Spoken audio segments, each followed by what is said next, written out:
मला वाटतं की या संदर्भामध्ये मी तेच सांगतो की आता ते इच्छुक असतील, परंतु या क्षणापर्यंत तरी त्यांचा आणि भारतीय जनता पार्टीचा कुठलाही संबंध नाही। परंतु हे देखील लक्षात घ्यावं लागेल की माननीय राज्याचे मुख्यमंत्री देवेंद्रजी फडणवीस साहेब यांच्या सांगण्यावरून त्यांनी राहुरी विधानसभेला समर्थन दिलं होतं।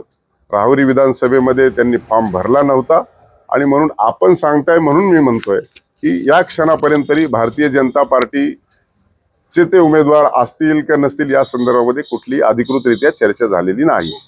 आणि ते भारतीय जनता पार्टीचे सदस्यच नाहीयेत किंवा भारतीय जनता पार्टीकडे त्यांची मागणीच नाहीये, तर त्यामुळं या क्षणापर्यंत तरी प्राजक्त तनपुरे आणि भारतीय जनता पार्टीचा कुठलाही संबंध नाही।